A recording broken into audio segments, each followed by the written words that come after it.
അടുത്ത മണിപ്പൂരിലേക്ക് നമ്മൾ വരികയാണ്. മണിപ്പൂരിൻ്റെ മുറിവുകൾ ഇനിയും ഉണങ്ങിയിട്ടില്ല. പ്രതിപക്ഷ നേതാവ് രാഹുൽ ഗാന്ധി മണിപ്പൂർ സന്ദർശിച്ചു. അവിടെ കുക്കി മേത്തൈ ജനവിഭാഗങ്ങളെ കണ്ടു. അഭയാർത്ഥി ക്യാമ്പുകളിലൊക്കെ പോയി അവിടുത്തെ ആളുകളുമായി നേരിട്ട് സംവദിച്ചു. അതുമാത്രമല്ല, അവിടെ എത്തിയ രാഹുൽ ഗാന്ധി പ്രധാനമന്ത്രി ഇതുവരെ മണിപ്പൂരിൽ എത്തിക്കാത്തതിനെ വിമർശിക്കുകയും ചെയ്തു. സാധാരണ നമ്മുടെ സുഹൃത്തുക്കളുടെ വീടുകളിലോ അല്ലെങ്കിൽ നമ്മുടെ വീടിനടുത്തുള്ള സ്ഥലങ്ങളിലൊക്കെ ഒരു മരണമൊക്കെ സംഭവിച്ചാൽ നമുക്ക് പ്രത്യേകിച്ച് അവിടെ ചെന്നിട്ടൊന്നും ചെയ്യാനില്ല. പക്ഷെ നമ്മൾ അവിടെ ചെന്ന് അവർക്കൊപ്പം ഉണ്ട്, നിങ്ങൾ ഒറ്റയ്ക്കല്ല, ഞങ്ങളുണ്ട് എന്ന് കൊടുക്കുന്ന ഒരു ധൈര്യം ഉണ്ടല്ലോ. എനിക്ക് അതേപോലെ അത്രയും ഒരു ദുരന്ത ഭൂമിയിൽ രാഹുൽ പ്രതിപക്ഷ നേതാവായതിനു ശേഷം വീണ്ടും ചെല്ലുകയാണ്. അപ്പോൾ നേരത്തെ 2 തവണ രാഹുൽ അവിടെ പോവുകയും ചെയ്തു. അപ്പോൾ രാഹുൽ കാണിക്കുന്ന ഒരു രാഷ്ട്രീയ മര്യാദയും മാതൃകയുണ്ട്. അത് എത്ര കണ്ട് മോദിയൊക്കെ എത്ര കണ്ട് പഠിക്കണം അതിൽ നിന്ന്. ഈ നമ്മുടെ ജനാധിപത്യത്തിൻ്റെ ഒരു പ്രത്യേകത എന്ന് പറഞ്ഞാൽ നമ്മൾ മാതൃകയാക്കിയിട്ടുള്ളത് ബ്രിട്ടീഷ് പാർലമെൻറ്റിനെയാണ്. ഇപ്പോൾ ബ്രിട്ടീഷ് പാർലമെൻറ്റിൻ്റെ പ്രത്യേകത, ബ്രിട്ടീഷ് പാർലമെൻറ്റിലൊരു ട്രഷറി ബെഞ്ച്, ദാറ്റ് മീൻസ് ഭരണപക്ഷം ഉണ്ടായിരിക്കെ തന്നെ ഈ പ്രതിപക്ഷത്ത് വേറൊരു ബെഞ്ചുണ്ട്. അതൊരു ഷാഡോ മിനിസ്ട്രി തന്നെ ഉണ്ടാവും. അവിടെ ഒരു ഷാഡോ പ്രൈം മിനിസ്റ്റർ ഉണ്ടാവും, ഷാഡോ എന്താണ് പറയുക ധനമന്ത്രി ഉണ്ടാവും, ഒരു നിഴൽ മന്ത്രിസഭ ഈ യഥാർത്ഥ മന്ത്രിസഭയ്ക്കെതിരെ ഉണ്ടാവും. അപ്പോൾ അവരുടെ പണി എന്താണെന്ന് വെച്ചാൽ ഈ മന്ത്രിസഭ എപ്പോഴും താഴെ പോയാലും വളരെ പെട്ടെന്ന് അധികാരം ടേക്ക് ഓവർ ചെയ്യാൻ പാകത്തിന് ഒരു ടീം ഇവിടെ റെഡിയാണ് എന്നുള്ളൊരു മെസ്സേജാണ് ആദ്യം കൊടുക്കുക.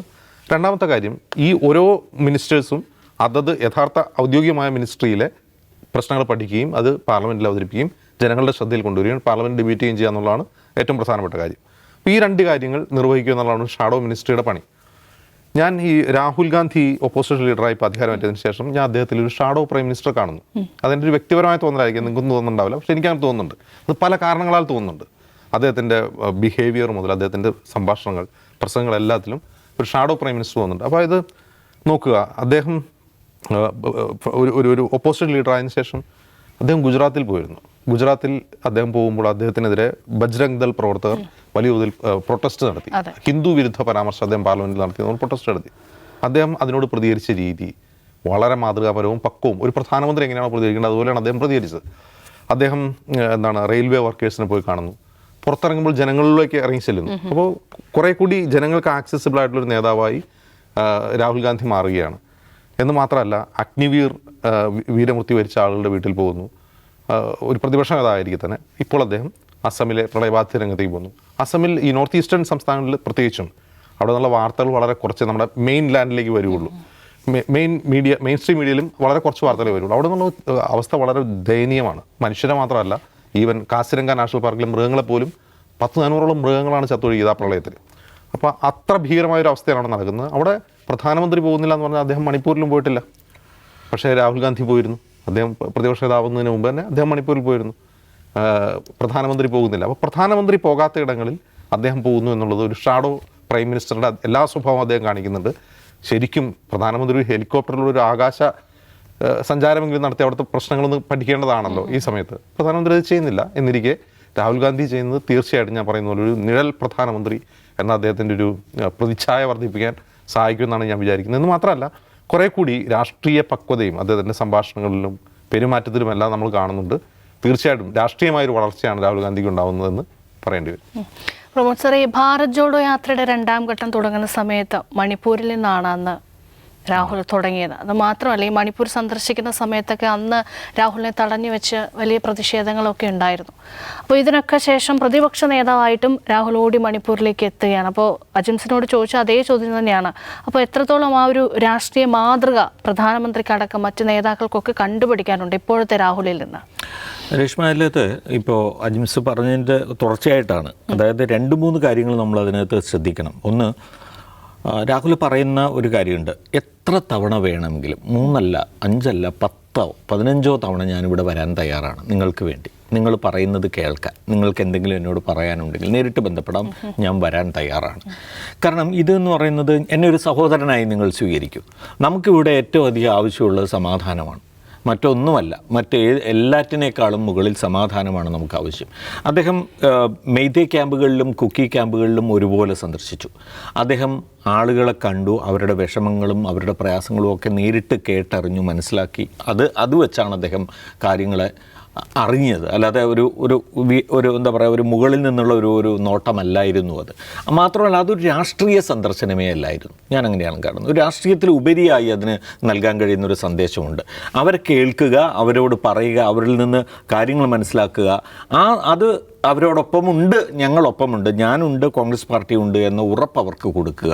ഇപ്പോൾ രേഷ്മ എന്നെ പറഞ്ഞ പോലെ ഒരു മരണം നടന്ന് വീട്ടിൽ ചെന്ന് നൽകാൻ കഴിയുന്ന അത്രയും ഇമോഷണലായിട്ടുള്ള, അത്രയും വൈകാരികമായ ഒരു അടുപ്പം അവരുമായിട്ട് ചേർത്ത് വയ്ക്കുക. ഇപ്പോൾ തിരഞ്ഞെടുപ്പിൽ 2 സീറ്റിലും കോൺഗ്രസ് ജയിക്കുന്നു എന്നത് മറ്റൊരു വിധത്തിൽ നമ്മൾ കണ്ടാൽ മതി. ഞാൻ പറയുന്നത് ഇതിനൊരു പൊളിറ്റിക്കൽ ആംഗിൾ എന്നതിനേക്കാൾ ഉപരി വളരെ ഒരു ഹ്യൂമൻ ആയിട്ടുള്ള ഒരു ആംഗിളാണ് അതിനുള്ളത്.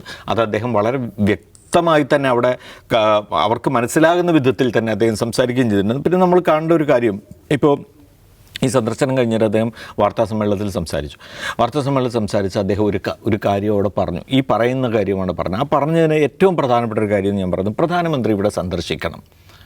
പ്രധാനമന്ത്രി 1-2 ദിവസം അദ്ദേഹത്തിൻ്റെ ഔദ്യോഗിക മറ്റ് കാര്യങ്ങൾ മാറ്റിവെച്ച് അദ്ദേഹം ഇവിടെ വരണം, ഇവരെ കേൾക്കണം, ഇവരോട് സംസാരിക്കണം, അവർക്ക് കോൺഫിഡൻസ് കൊടുക്കണം. അപ്പോൾ എനിക്ക് ചെയ്യാൻ കഴിയുന്നത് ഞാൻ ചെയ്യുന്നു, പ്രധാനമന്ത്രി അത് ചെയ്യണം.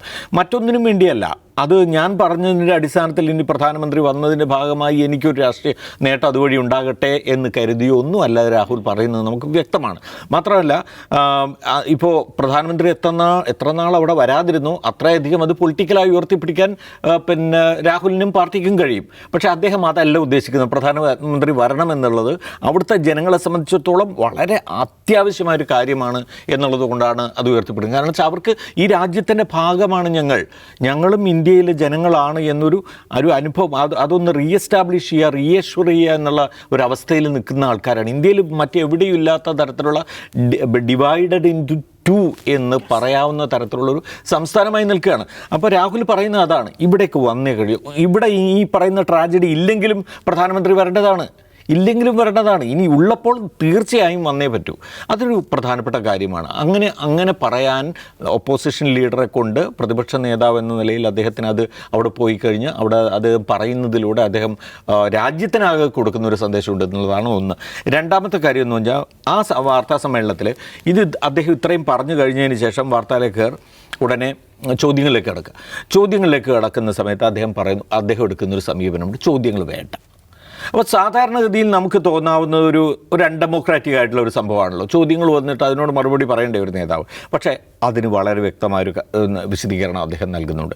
ഇതിൽ നിന്ന് മാറിപ്പോകാൻ ഞാൻ അനുവദിക്കില്ല.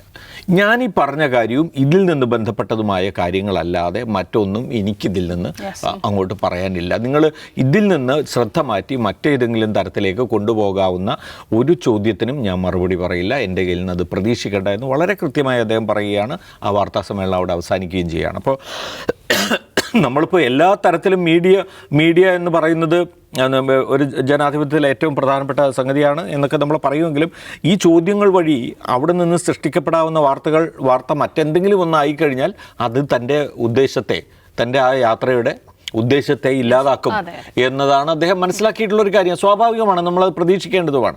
അപ്പോൾ അതുകൊണ്ടാണ് വളരെ കൃത്യമായി തന്നെ അങ്ങനെ ഒരു നിലപാടെടുക്കുകയും ഞാൻ ഇവിടുത്തെ ജനങ്ങൾക്കൊപ്പം ഇരിക്കാനും അവർക്ക് പറയാനുള്ളത് കേൾക്കാനും അവരുടെ കണ്ണീരൊപ്പാനും വേണ്ടി വന്നതാണ്. എനിക്കിപ്പോൾ ഇത്രേ പറയാനുള്ളൂ, നിങ്ങൾ അത് റിപ്പോർട്ട് ചെയ്യുക എന്ന അർത്ഥത്തിൽ തന്നെയാണ് അദ്ദേഹം അവിടുന്ന് പിന്മടക്കുക. അപ്പം ഞാൻ പറയുന്നത് ഇതൊക്കെ ഒരു പുതിയ അജിംസ് പറഞ്ഞ കാര്യം ശരിയാണെന്ന് എനിക്കും തോന്നാറുണ്ട്. ഇപ്പോൾ ഒരു ഷാഡോ പ്രൈം മിനിസ്റ്റർ എന്ന് നമ്മൾ അദ്ദേഹത്തെ വിശേഷിപ്പിക്കുന്നതിൽ അല്ലെങ്കിൽ ഇനിയുള്ള കാലത്ത് അദ്ദേഹം അങ്ങനെയായി തന്നെ പ്രവർത്തിക്കുമെന്നാണ് നമുക്ക് ഇപ്പോൾ ഈ മണിപ്പൂർ വിഷയം തന്നെ പാർലമെൻറ്റിൽ ഉന്നയിച്ച സന്ദർഭം നമുക്കറിയാലോ.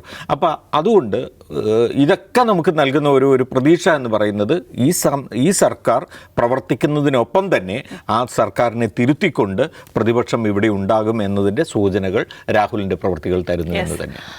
ഒരു രാഷ്ട്രീയ നേതാവിൽ നിന്ന് തീപ്പൊരി പ്രസംഗങ്ങളും വാഗ്ദാനങ്ങളും മാത്രമല്ല പ്രതീക്ഷിക്കുന്നത്, മനുഷ്യരെ ചേർത്ത് പിടിക്കുക, തങ്ങൾക്കൊപ്പം കൂടെയുണ്ട് എന്നുള്ളൊരു ആത്മധൈര്യം അവർക്ക് നൽകുക എന്നൊരു ലക്ഷ്യം കൂടി ഒരു നേതാവിനുണ്ട്. അത് തീർച്ചയായും വളരെ ഭംഗിയായി തന്നെ രാഹുൽ നിർവഹിക്കുന്നു. അത് വലിയ പ്രതീക്ഷയും പ്രത്യാശയും നൽകുന്ന ഒന്നാണ്.